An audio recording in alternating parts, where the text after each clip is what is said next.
पाकिस्तान के professional boxer Mohammad Wasim ने world gold bantam weight fight का टाइटल जीत लिया। वर्ल्ड बॉक्सिंग एसोसिएशन के तहत कोयटा में होने वाली पाकिस्तान की पहली इंटरनेशनल बॉक्सिंग चैंपियनशिप में बॉक्सर मोहम्मद वसीम ने वेनेजुएला के विस्टन ओरोनो को 9वीं राउंड में नॉकआउट करके WBA world gold bantam weight fight का टाइटल जीत लिया।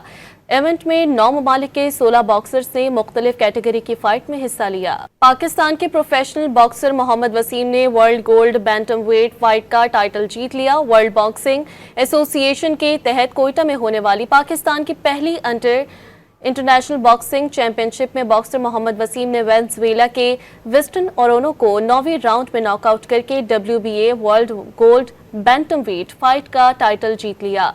इवेंट में 9 ममालिक के 16 बॉक्सर्स ने मुख्तलिफ कैटेगरी की फाइट में हिस्सा लिया। पाकिस्तान के प्रोफेशनल बॉक्सर मोहम्मद वसीम ने world gold bantam weight fight का टाइटल जीत लिया। वर्ल्ड बॉक्सिंग एसोसिएशन के तहत कोयटा में होने वाली पाकिस्तान की पहली इंटरनेशनल बॉक्सिंग चैंपियनशिप में बॉक्सर मोहम्मद वसीम ने वेनेजुएला के विस्टन ओरोनो को 9वीं राउंड में नॉकआउट करके WBA world gold bantam weight fight का टाइटल जीत लिया। इवेंट में 9 ममालिक के 16 बॉक्सर्स ने मुख्तलिफ कैटेगरी की फाइट में हिस्सा लिया।